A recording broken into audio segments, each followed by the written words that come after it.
Contratos de dados. Hoje a gente vai fundo nesse tema que, olha, está mudando completamente o jogo de como as equipes lidam com dados. Vamos descobrir como sair daquela desconfiança e chegar numa colaboração que funciona de verdade, com tudo às claras. Quem nunca ouviu essa frase, né? A gente tem um monte de dados, mas eu simplesmente não confio neles.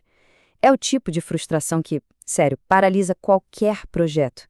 É como ter um oceano de informação na sua frente, mas está sem bússola, sem confiança nenhuma para navegar. É exatamente esse o problema que a gente vai atacar hoje. Então, o nosso papo hoje vai ter 5 partes. Primeiro, a gente entende a fundo esse problema da confiança. Depois, vamos dar uma olhada naqueles acordos que parecem que vão quebrar a qualquer momento. Aí, claro, a gente chega na solução, os contratos de dados. Em seguida, vamos ver como isso funciona na prática no dia a dia. E para fechar, vamos entender por que isso é muito mais que um documento. É uma mudança de mentalidade. Bora lá? Para a gente entender isso na prática, vamos imaginar um cenário super comum lá no varejo. De um lado, o time de marketing louco por dados. Do outro, o time de tecnologia, que é o dono desses dados. Já dá para sentir a tensão no ar, né? O time de marketing quer fazer uma análise que a gente chama de RFM, que basicamente olha quando foi a última compra do cliente, com que frequência ele compra e quanto ele gasta. O objetivo? Segmentar melhor os clientes. E para isso eles precisam, claro, dos dados de transações que estão com o pessoal da tecnologia. Então, temos aqui um produtor de dados e um consumidor. Parece simples, né? Mas é aí que moram os perigos. E como esses times tentaram se alinhar? Com aquela ferramenta clássica e, vamos ser sinceros, super perigosa. Uma conversa rápida e uns rabiscos num quadro branco. É a receita certinha por desastre. Olha essa imagem. Quem nunca viveu isso, né? Uma reunião, um quadro branco, umas anotações feitas na correria. Na hora todo mundo sai achando que está tudo alinhado. Mas a verdade é que esse tipo de acordo informal é uma verdadeira bomba relógio, cheia de suposições que ninguém falou em voz alta. Vamos entender o porquê? O problema está todo aí.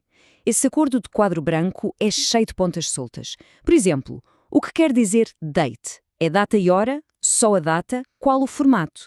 E quem garante a qualidade disso? Pior, e se, do nada, alguém do time de tecnologia decide mudar o nome de um campo?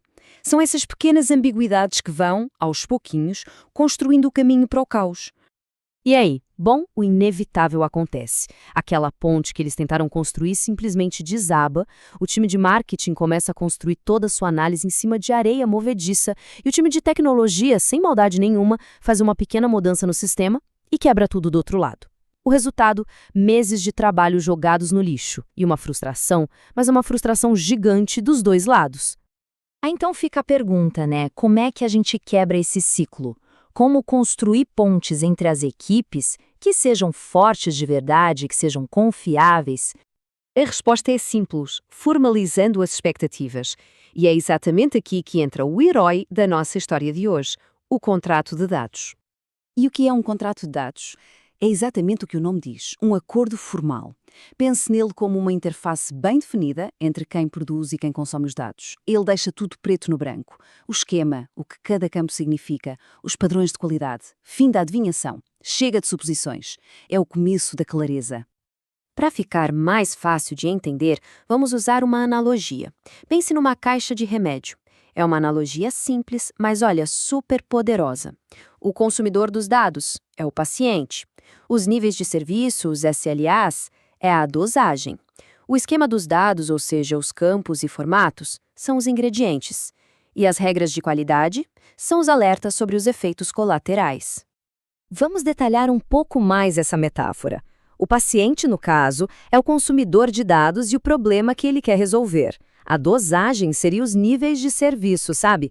Com que frequência o dado chega, se ele está completo, essas coisas. Os ingredientes são o coração da coisa, o esquema dos dados com o nome, tipo e formato de cada campo. Os efeitos colaterais são as regras de qualidade e, muito importante, o que acontece se elas não forem cumpridas. E, por fim, os rótulos, quem é o dono do dado, qual o contexto, é uma estrutura completa que não deixa margem para erro.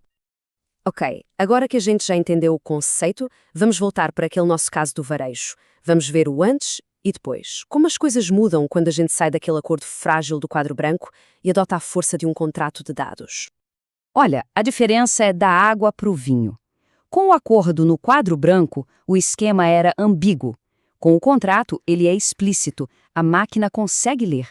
A propriedade antes era incerta, agora ela é definida, tem um responsável. Gerenciar mudanças antes não existia, agora tem um processo claro. E a qualidade? Antes era na base da fé. Agora a gente tem testes automatizados e contínuos. É uma mudança de paradigma mesmo, total. Lembra daquela pequena mudança que quebrou tudo? Que o time de tecnologia mudou Customer ID para Customer ID tudo junto? Pois é. Sem um contrato, a análise do marketing parou de funcionar na hora. Com um contrato, os testes automatizados teriam apitado no mesmo segundo. O que seria uma crise vira só um aviso. Simples assim. Mas é importante entender. Contratos de dados não são só uma ferramenta técnica, um documento engessado. Eles são muito mais do que isso. Eles significam uma mudança profunda na cultura, na forma como a empresa inteira enxerga os dados. E essa é a grande virada de chave. Os dados deixam de ser só um resíduo, um subproduto das operações do dia a dia, para se tornarem um produto de verdade. Um produto de primeira linha, que tem clientes, que tem requisitos de qualidade e que tem um ciclo de vida que precisa ser gerenciado. E essa mentalidade de produto se baseia em 4 princípios. Primeiro, foco total no cliente, que é quem vai usar o dado. Segundo, estar sempre descobrindo e entendendo as necessidades dele, que mudam o tempo todo. Terceiro, aprender na prática, vendo como os dados são realmente usados lá na ponta. E quarto, que amarra tudo, colaboração total entre as equipas. Resumindo, os benefícios são gigantescos. A gente passa a gerenciar mudanças de um jeito proativo, não reativo. A qualidade passa a ser verificada o tempo todo, automaticamente. A governança e a segurança ficam muito mais fortes. Mas o principal, o mais importante de tudo, é que a gente finalmente cria um consenso. E essa é a base de tudo. É aí que nasce a confiança que a gente tanto buscava. Para a gente fechar, fica uma reflexão. Eu sei que a palavra contrato às vezes assusta. Parece que estamos falando de burocracia, de algo que vai engessar o trabalho. Mas a verdade é exatamente o contrário. Contratos de dados não são correntes para prender, são guias para orientar. O objetivo aqui não é controle, o objetivo é clareza. E é essa clareza que dá liberdade para inovar. É sobre ter uma responsabilidade que é de todo mundo, para que finalmente a gente consiga construir coisas incríveis, juntos.